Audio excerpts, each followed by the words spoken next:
Alright, well this is exciting because we finally get to talk about what is probably the greatest season of TV that we have ever seen, and I think most people that have watched this season, the final season of The Leftovers, are surely going to agree to some degree, because this really was just the most remarkable 8 episodes of television ever. One of the most extraordinary experiences of my life. Like this, I'm not even kidding. That's not even an No, it probably is the over-exaggeration, greatest thing I've ever experienced. I've jumped out of planes, I've climbed mountains, but I think watching this season of TV was the single greatest thing I've ever done in my life. It's true. It's just, it's so insanely good that it just kind of, it transcends words at times. Like, you kind of end up, it's not the kind of show I can imagine watching with other people. You just have to sit there and just try to deal with it for the hour after watching each episode. Yeah. I can't even. Think I'll just let the mystery be. So The Leftovers was a show that has evolved so fast, and it's had to evolve because it was always battling the fact that it wasn't getting the ratings and people weren't liking certain things about it. It's always trying to attract a bigger audience, so it went through kind of having this really dark and heavy first season, which we still consider remarkable, I still consider perfect, into this really kind of different season 2 where things kind of got really up in the air and really out of control, and that was again absolutely jaw-dropping. And by the time we get to season 3, we have a show where the writers and the directors and the cast and everyone involved is so in control of mastering what they're doing that you end up with TV that is just beyond next level. We've had a lot of great TV over the last couple of years, but The Leftovers has managed to go, oh, I see where the bar's set. We don't need that bar. We're about to go so far above it that I don't think anything else I watch in the next 10 years is going to beat this. Like, honestly, it's just... Honestly, watching this season of TV felt like I was sitting in the hands of a god. And like, I was just looking up to him and I was thinking, I don't know if you're real or not, or what's going on right now, but I do trust you, and I'm just going to see what happens on this journey. And I just went with it, and it was just one of the best decisions you could have ever made. The show is literally like a religious experience. Like, there's something that's divine about it. There's something there's these parables and metaphors in it that just take you to these different places. I think it gets us to look inwards, which a lot of TV shows we get these days don't do. A lot of the shows that we watch are still kind of, you sit back and are entertained by it. But The Leftovers is about being absorbed, putting yourself in these characters' shoes, or even just being with them as they go through these experiences that I think we've all felt to a degree, but not like these people are feeling. Like, this is a world that is so similar and yet so far removed from us, and that is just unbelievable. I mean, like, yeah, it's one of the most inward and outward experiences of my entire life. Like, I'm not even kidding, and some of you will laugh, but like, I finished the last episode of this season and I went outside at 1:30 in the morning,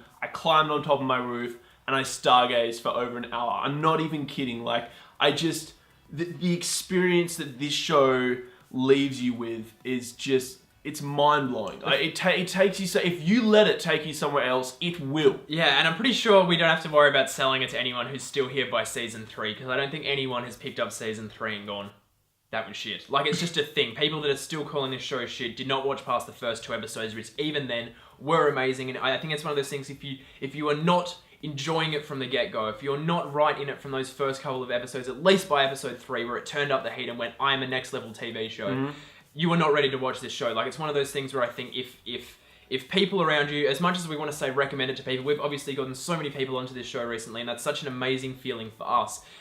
If you've got people who still watch shows and go, I don't understand this, I want to know why this happened, don't get them to watch it yet. They're not ready for it. It will be wasted on them, and you cannot afford that, because this show, as we said, it also just landed that ending.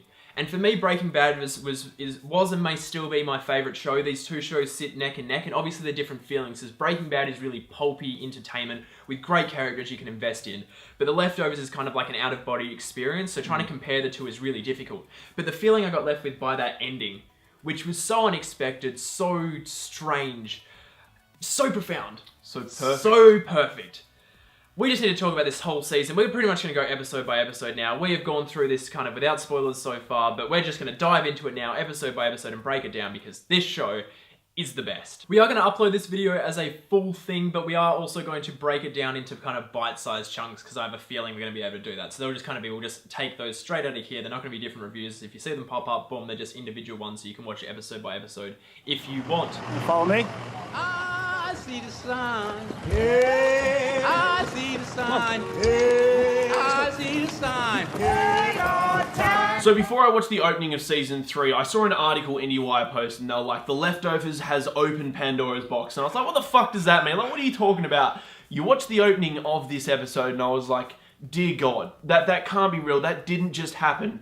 And literally, it did. And the entire season, I was just waiting there. I was going to like, did that still happen at the start of the season? Yeah. And it did. I mean, what a way to kick off a season of TV. Probably the greatest season premiere I've ever seen. I think the Book of Kevin... I mean, this is such a hard season to pick a favourite episode in. But the Book of Kevin really did just astound me because it gave us a mix of, here's where we were before... Here's where we're going, here's where the show's moving. There's something about going back to Jarden and seeing how it changed after the Guilty Remnant kind of took over. And seeing, of course, like the Guilty Remnant pretty much got destroyed. That was such a ballsy move. I want to say, like, this episode made so many ballsy moves straight up. It said, the Guilty Remnant story's over. Evie and Meg, their stories are done. And the government airstrike them and they're all gone. And that was such an insane thing to do straight up. This show really knew what it needed to do. We put, like, John and Laurie got married. They're together. They're living in that house next door. Erica was gone. So was Lily. Erica and Lily were like, what happened? Did they die in that? What happened? And putting us again on the back foot, going, we're 3 years later at the start. TV shows don't do that. That is such a ballsy thing on its own. Just think about it, guys. Like, in the fucking writer's room. Like, yes, guys.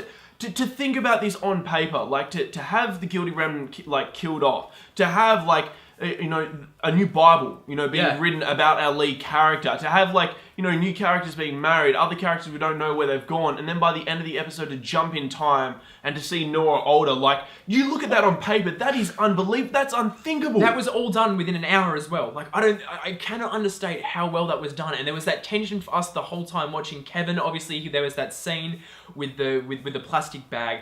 Just remarkable. Some of the greatest filmmaking I've ever seen. But we've got that whole thing the whole time. We're like, is Kevin going to go back? The whole season, we're like waiting, and obviously we didn't get it right till the end. We wanted to go back to that in-between world.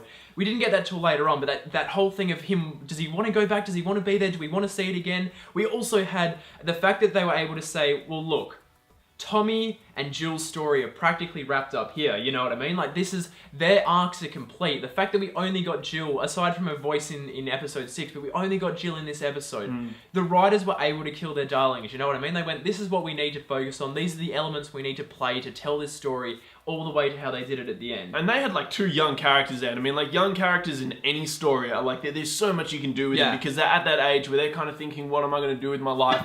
But they just let them go and they just go, no, we're just going to push them to the side. We're going to deal with this at the front. And like, that's such, again, balls. The balls of this episode. And again, with the balls as well, they brought back Dean. And Dean was such an interesting addition here because he was such an amazing element of season 1.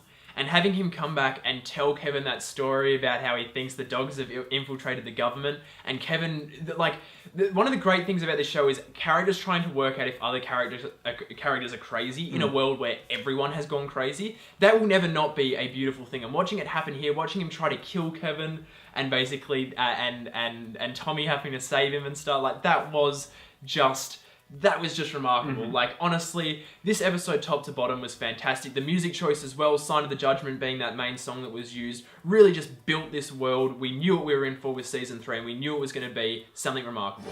Dance with the mantis, note the slim chances. Chant this anthem, swing like Pete Sampras. Taking it straight to big man on campus. Brandish your weapon or get dropped to the camp. So one question we were all wondering about is what they were going to do with the opening credits of, like this season of TV, but of course, we found out this episode that they were going to start changing the song each time we saw their opening credits. And this week, we got a Wu-Tang Clan song, and we're like, we're in for it. Someone's about to go down here. And then we go Nora-centric. We find out why she's got this broken arm, and we just get some unbelievable scenes. It really was fantastic. And obviously, there was so much that happened in this episode. We had that scene where she met with the guy whose name I can't remember, but he was mentioned and shown back in season 1, that guy from the TV show. Yeah. That he was the only person in the entire cast that didn't go missing. Perfect Strangers. Perfect Strangers, that was the one. So we had that conversation with her, like Nora finding out that, no, we've got something where we can send you back. And her, after all this time, she's lost Lily. She doesn't have Lily at this stage, but she doesn't, she's kind of living in this equilibrium now. Everything's okay. And as soon as she's told that uprooted everything for her. And that was just So entertaining. We got so many things covered here. We found out that Lily had gone back to her birth mother, whose name I can't remember right now, but that was heartbreaking in its own right. Then we got to finally see Erica and like what happened to Erica, and we got that unbelievable trampoline scene between Nora and Erica, which is just... With the Wu-Tang song. With the Wu-Tang song, like that's just implanted in my head for the rest of my life. That was just absolutely beautiful. But yeah, and then of course we kind of built to the moment of like, where is this show going this season? Because we knew that they were going to Australia, because like we'd heard they'd filmed in Australia and stuff. And we're like, how are they going to get down there? And then, of course, when we find out that Nora needs to go down to Australia, it was like, okay. Well, doesn't she walk in on Kevin like with the bag on his head or something? And it was like, we need to go to Australia, and we're like, okay. And like, I'll see my dad. No worries. Yeah. And then obviously, that was what happened next.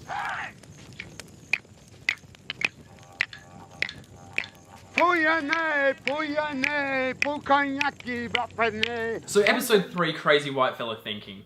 I saw that episode name and we're like, this is going to be pretty insane. And obviously this episode starred Kevin Sr., played by Scott Glenn, who was absolutely remarkable this episode. His work here was fantastic.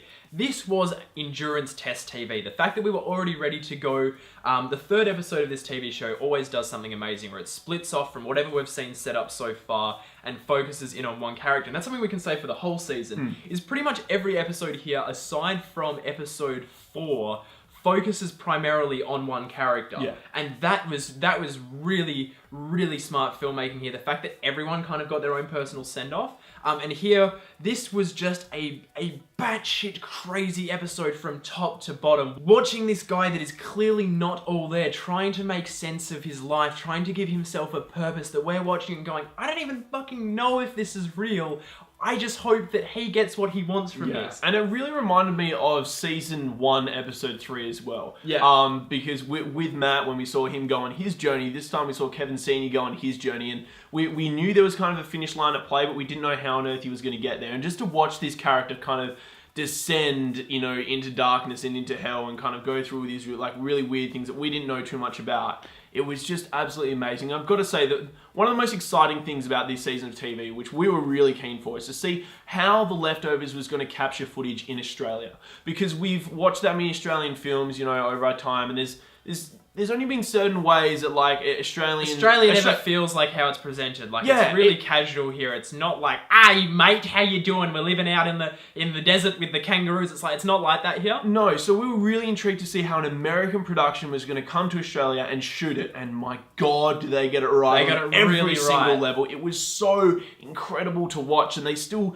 captured the Australian feeling without, you know, being offensive or anything at all. And it was, oh man. That's actually a really accurate depiction of what it's like, and I think a lot of that came down to the direction in that episode, not over-exaggerating anything. Obviously, the Leftovers has always been focusing on being a really human show, being a really relatable show, and it really got that right here. Looking at individual elements of this episode, just watching how much Kevin Sr. had to go through, watching the fact that he's like a wanted fugitive, there's a couple of really outstanding moments in this episode. Of course, we had the fact that he's playing back the tapes with Kevin Jr., which were fantastic. We had the conversation with Christopher Sunday, which was just like that was when I was that guy's a really famous actor here as well. Like he's been in a lot of stuff, so that was a really, really interesting thing. That whole thing about the chicken was just like only The Leftovers can make storytelling like that so great. And I want to say here, because this is something where the show did all season, which it broke the greatest rule of filmic storytelling, which is that show don't tell. And this show was so about whether stuff is true or not, and so much about the honesty of people and the believability and what people are going through inside their own heads, that it just let people tell the stories. And the acting is so good that you don't care that there's no cutaways. You're just there locked in listening, and that is a really, really important thing to take note of. We also had the guy out in the desert burning himself, which didn't even know what the hell that was about until later on in the season. Yeah, that was nuts. And then obviously he got the snake bite, and then which was I don't know if that was meant to be a callback to the opening of season 2, like whether there was anything to do with that there. But obviously him laying down under the cross, ready to die, and then he's found by Grace, who actually, if we just backtrack quickly, that whole ending of episode 2 with going to Australia first with the alternate Kevin cop, and then all of Grace and all of her friends drowning and thinking it was actually Kevin, that was just fantastic. But going back to the ending of episode 3, that was probably my favorite moment of the show at that point. Her telling the story of what happened to her kids was just heartbreaking, and again, trusting that the performer can carry that on their own without any cutaways, without showing what happened. And obviously Max Richter really, really rocked up in that scene. Absolutely demolished us with his score there. Just teared our fucking hearts That was a out, character I'd known for 10 minutes, and I cared about them so much in that space of time. Like, just phenomenal. And you gotta understand, guys, like, that's just, it's honestly not possible unless you literally have had the 2 seasons of TV that this show has had, the concept that it's had, and everything surrounding it to get to that point, to put that character in there, get him to tell a story, and then boom, and it just elevates it to the next level. Like, yeah, very, very, well, no shows. I was gonna say very few, but no shows can do what this show was doing by its 3rd episode here.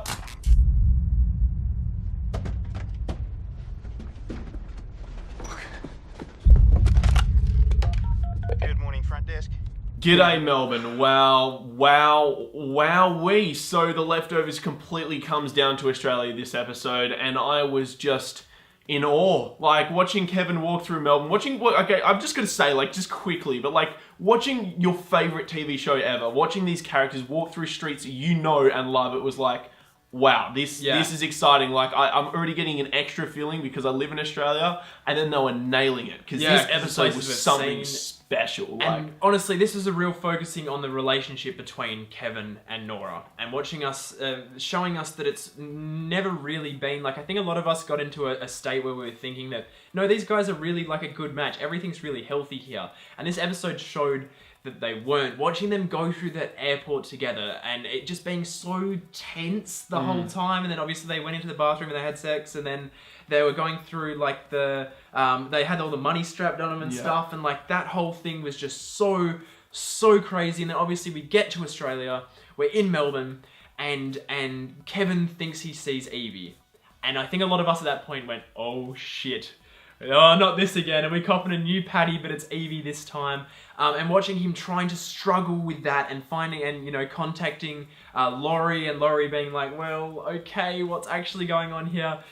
And then having that whole, like, chase scene down through the streets and up through, like, that graffiti alley, which is very famous in Melbourne as well. Yeah. And, like, then to have that conversation they had, and the guy comes out and he knocks him. It was just, something was building this episode, and we didn't know what was going on, because there was just so much tension the entire time, whether it be between characters or just between scenes. Yeah, we also had Nora as well, obviously going and meeting the scientists that are the ones that are going to put her into this machine, and then basically calling her bluff on it, and because obviously she was always lying about the fact. She's like, oh no, I'm going down there for, you know, for my job. This is, you know, a work thing, where it's honestly her wanting to find out whether it's possible, what it's going to be like.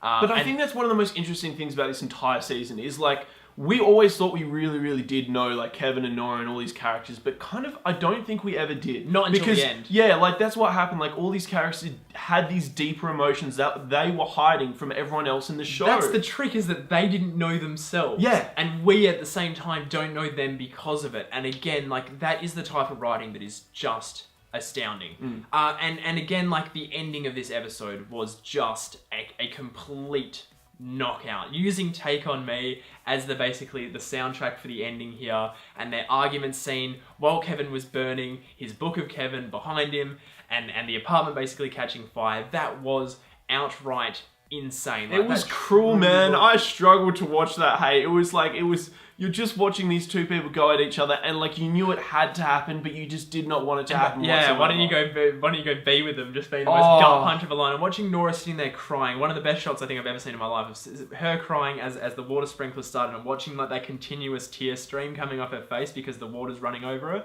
That was just remarkable.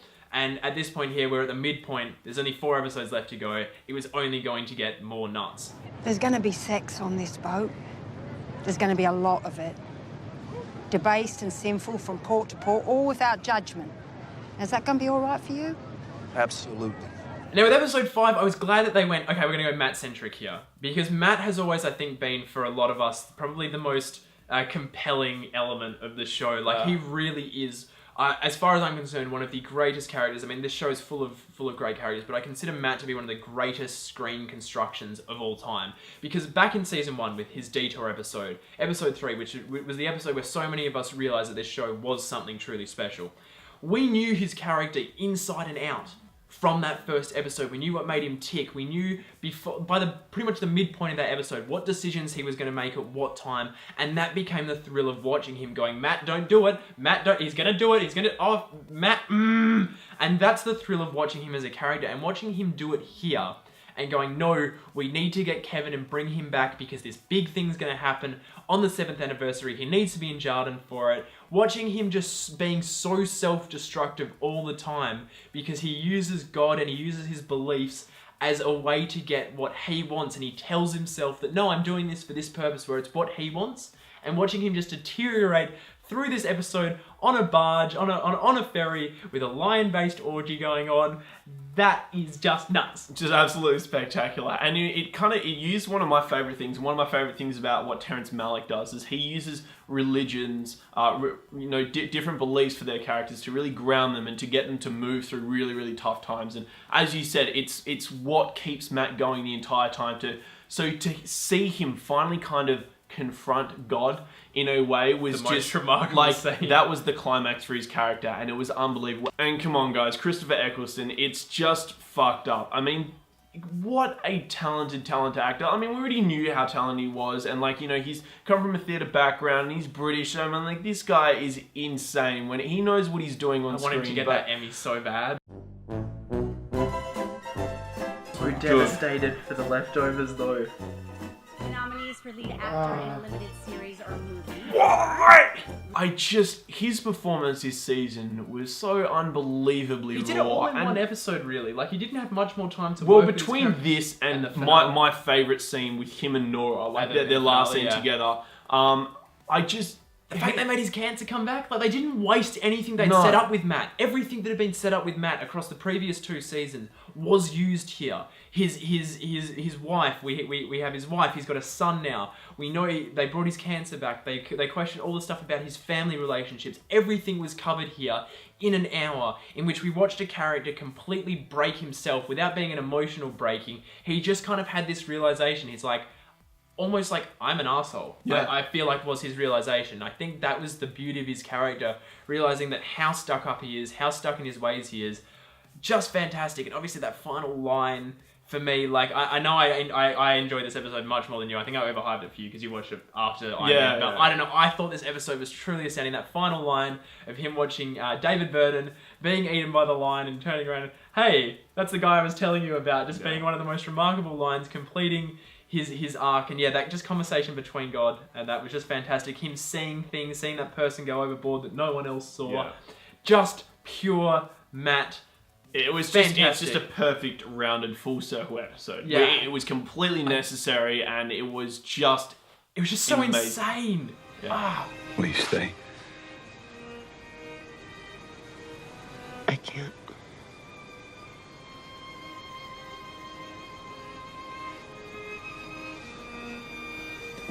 So after seeing episode 5, where we watch someone kind of confront their fears about religion, we finally see someone just come into play and just kind of confront everyone at once and kind of go, okay guys, is this what you're doing? Is this really all real? Laurie doing what she does Oh best. my god, and Laurie, this episode broke me. Was a gut punch from the start. It broke, I think, everyone. It broke the characters in the show. It broke us as an audience. We kind of questioned everything going forward, everything we'd seen through this entire show. It came at the perfect time because this season was, I think up until the final episode, was characters questioning, what are we doing to give ourselves reason to go on in this world where everything's gone to shit? And Laurie's always been the realist here. And that opening scene, seeing the moment, because obviously we knew the moment from the episode 9 flashback episode from season 1, Garvey's at their best. We knew that she lost the baby during the departure. And we knew that that's obviously going to crack her at the start, but we didn't. We assumed that was the reason she joined the Guilty Remnant, but here we outright got shown what broke her. And with the best callback of the entire season of any character, I think we went back to who we started the show with, the mum from the first episode, was the last person she interviewed as a psychiatrist before basically cracking it and joining the Guilty Remnant. Watching that scene, I mean, Amy Brenneman is just astounding. I honestly think in terms of the Emmys this year, it's Best Lead Actor, Justin Theroux, Best Lead Actress, Carrie Coon, Best Supporting Actress, Amy Brenneman, and Best Supporting Actor, Christopher Eccleston. Fuck piss off, man. Because between the four of them, they all got a chance to shine here. And just watching the way Amy Brenneman started this episode and the way she handled her arc. I mean, she's got such a fantastic face for camera. Yeah. It's so textured. Everything is so visible on that face. She's such an intelligent character. And like, this is the way it's... Just watch Amy Brenneman, the way she perceives information and then kind of translates it to someone because she is a psychiatrist. So like you can say something and it will just set someone off at any point in time. And we got that this episode because it set Nora off, of course. And I mean, like the structure of this episode just absolutely did one of these to me because we didn't know who was where at what time. We didn't know what was going on, and then all of a sudden we had two storylines going on at the same time, both with Laurie going in, like Laurie there, and it was like how are they going to come together? And it was like. Okay. Such an interesting thing because we didn't actually even see like Matt and his team with the Murphys that came over and Laurie. We didn't even see them get off the boat, so we had to end up that Laurie went with Matt and that John went to the ranch Kevin, thing, and it's like we had to try to work all that out as it was happening. And again, this show just takes so much pleasure out of putting us on the back foot as viewers and not giving us the answers. And the fact it's still doing it with 2 episodes to go, it was like. And then, I mean, it just kind of built to probably like... This episode just absolutely took me out, and I honestly, I was so speechless. I'm still speechless because it's really hard to talk about because it built to one of the greatest endings of all time. And like, I finished this episode and I was like, you know, to be honest, I know there's 2 episodes left, but this is the end of the show as far as I'm concerned. It's the end of a lot of characters. I don't think we're going to see a lot of characters again.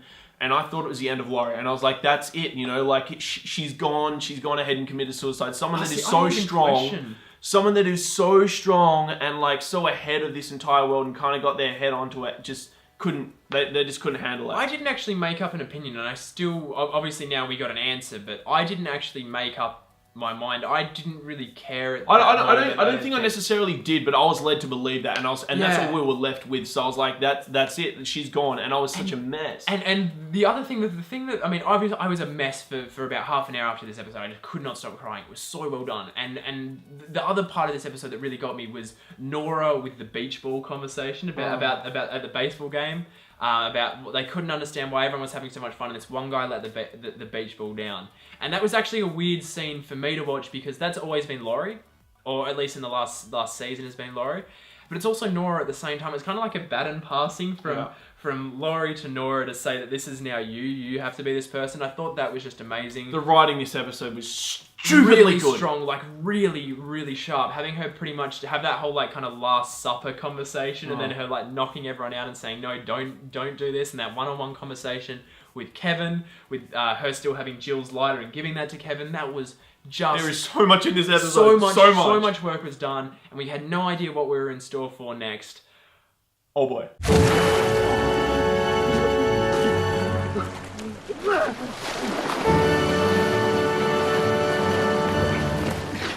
So when you look at an episode title, and the episode title is The Most Powerful Man in the World and His Identical Twin Brother, you think, what the fuck are we in for? And I think a lot of us were expecting this was going to be the episode. We still hadn't gone back to that in-between world. And when we finally did, Kevin got given one of the most fantastic arcs that was done so inventively.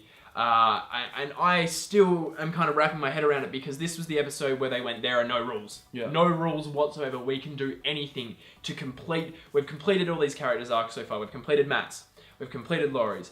Now let's go after Kevin. And obviously Kevin's arc wasn't really completed until the final episode, but Kevin understanding himself happened here. And this is a man who we've seen right from the very start of the show, going back to episode 9 of season 1, which is technically the start of the show, and saying that he didn't know what he wanted from his life at that point. And this was the episode where he found that out. And that was just such a stunning thing to watch top to bottom. And I mean, it all kind of started in the opening credits for me as well, because like when the opening credits started and then went back to the main theme from season 1, I was like, oh boy, not only are we in for this episode, I was like, I'm sure the last episode's going to go with like the main theme from season 2. Yeah. And it did, but anyway, I was like, man, we're in for something quite spectacular here. And just the no rules thing was so unbelievable to watch on screen. And he was part of the guilty remnant as well. Like, what? They just did everything and anything they wanted, and they went everywhere. And there's 2 of them as well. Like, that was the most insane thing. We had 2 versions of him, and he looks in a mirror and he switches between them. Like, that is honestly just remarkable storytelling. And I think that the most exciting moment of this whole show was we had the other version of Kevin who was his bodyguard. There were so many little things here, but the part for me that excited me the most was when he had to do all of his identity scan. He had to put his dick on the thing, and that was just fantastic on its own. But the moment that he said, "Who's your Secretary of State or whatever," and I knew at that point who he was going to say, and he was like, Patty Levin. And I was like, ah. See, I was like, yeah, when it happened, I was like, I've got no idea. And he said it, and I was like, ah. No, because I was like, they have to bring her back. They've got an opportunity to. They have to bring her back. And Ann Dowd, I think it's criminal that for her work in season 2, she did not win an Emmy for guest acting, because her Jeopardy monologue from International Assassin is still probably one of the top 5 examples of great acting I've ever seen. She was so good in that scene. I was like, what the fuck? How can you be?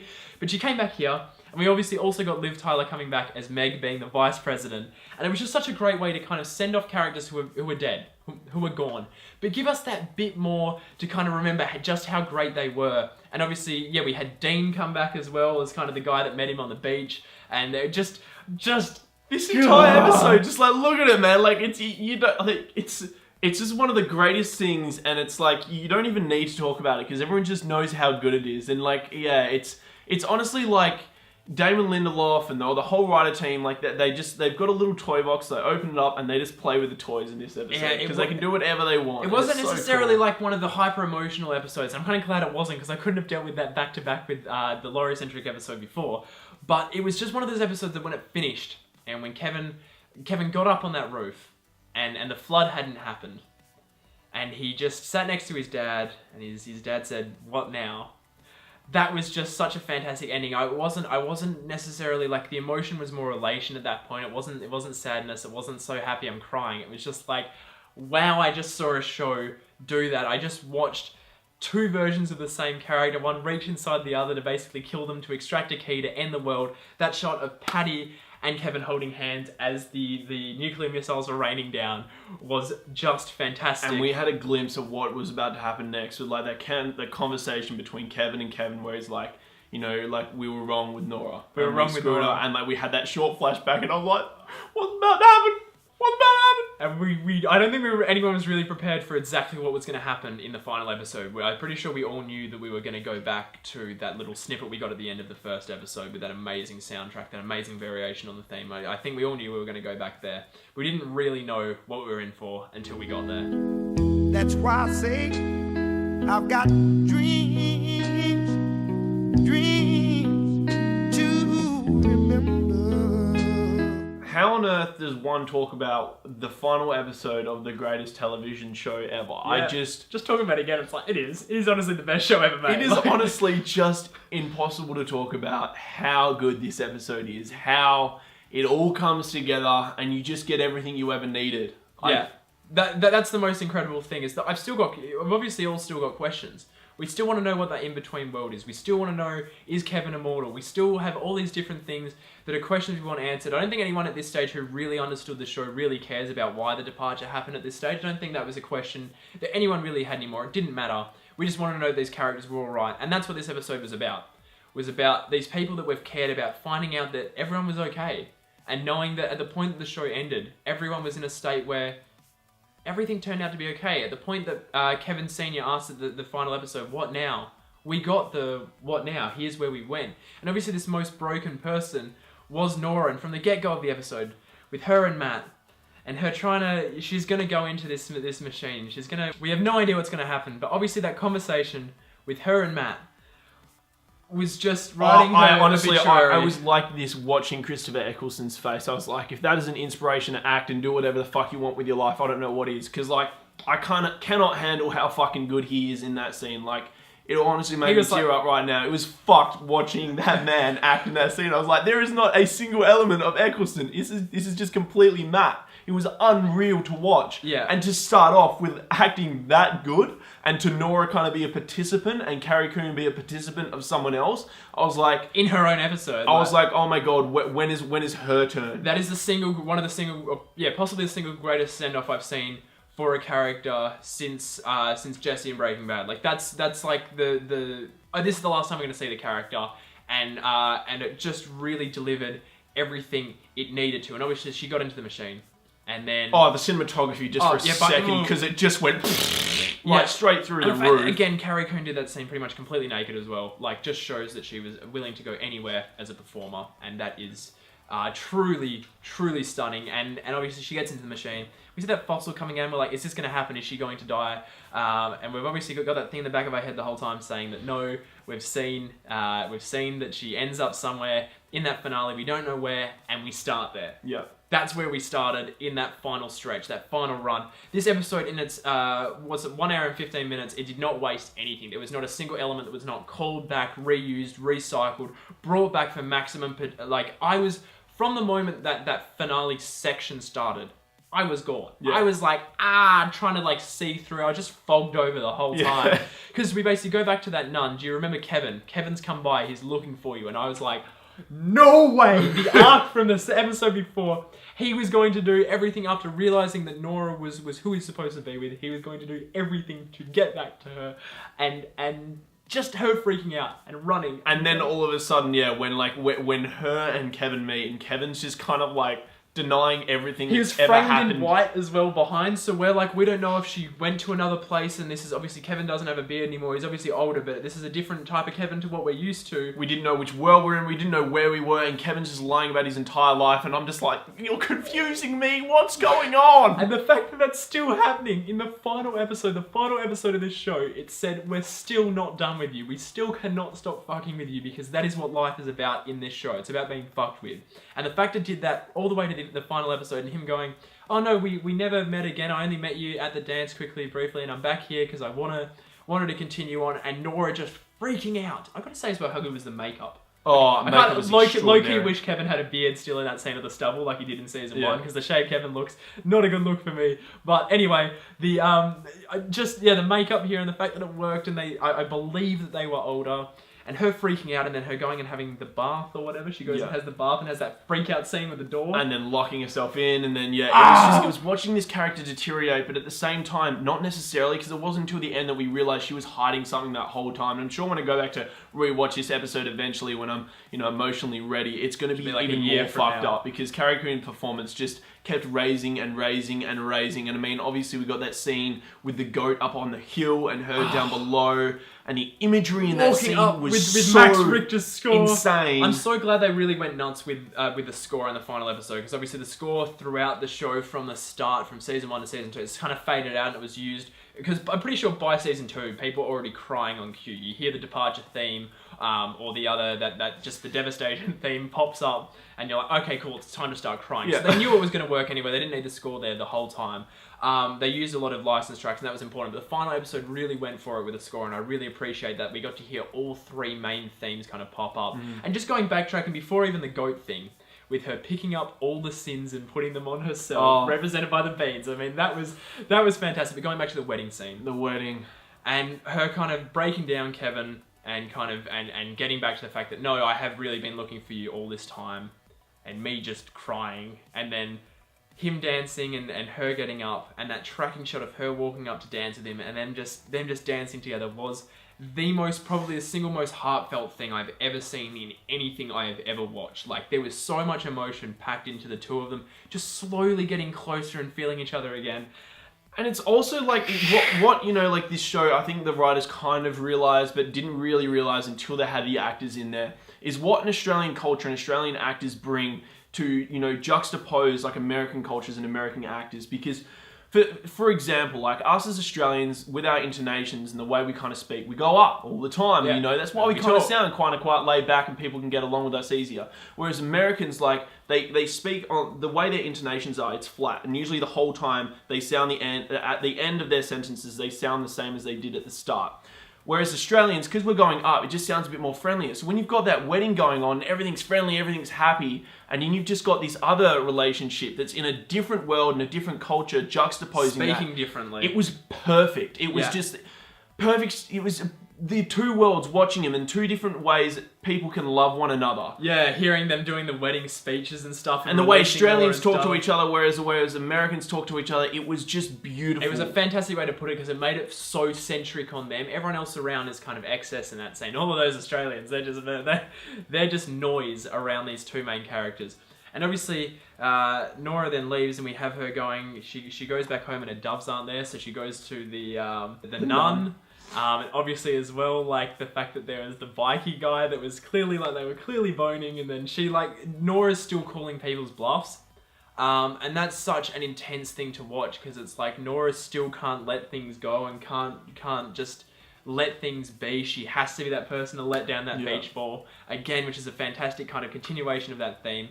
And then obviously we go home, she trips on the bike, she sees the goat, she puts on everyone else's sins, she brings the goat back with her, and when she gets back and she's there, Kevin comes back and there's that beautiful, beautiful shot of the sunrise behind Kevin as he lays it all out on the table.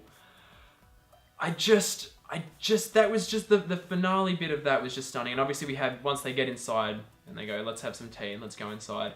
And we have Nora basically explain what happened. And again, the show did not cut away from her as much as I was begging to see what her family was like now, to see what the other world was like. The fact that we don't even know whether she was telling the truth or not. It was perfect. We never saw if she went into the machine at the start. She went to call out something as the water got to there and then it cut away. So we don't know whether she ever did. We don't know whether she's been here the whole time. We don't know whether she went to this world and came back. You get to believe what you want. Screaming. And it's more the fact that it doesn't matter. Because the final line of the show, as it I believe has been in season 1 and season 2, is I'm here now. And that was just the perfect way to end, as well as that final shot, which is just going to forever be burned into my brain because it was just phenomenal. But just, I mean, like that entire conversation, I mean, performance to everything, like you're on this elevated state, you're completely invested in everything you're seeing, and then your mind's just, imagining everything. You're just going on your own little personal trip, and that's what I loved, is everyone's going to watch that finale, and they're going to have their own personal trip when they're listening to Nora talk about, what happened. But then to hear Kevin say, no, I believe you, it was just one of the most crushing fucking things of my entire life. No, completely elating. Like, there was just the raw mix of emotions there with going, like, everyone's okay, everyone's still shattered, everything's not okay, but everything's fine, and it just being all kind of put into this one thing together, and it just the fact the final conversation could nail what the show has been about as well as it did is the reason why this will go down as probably one of the greatest finales ever, is that the show didn't try to do anything new, did not try to make a twist, did not try to do anything that was unearned or undeserved.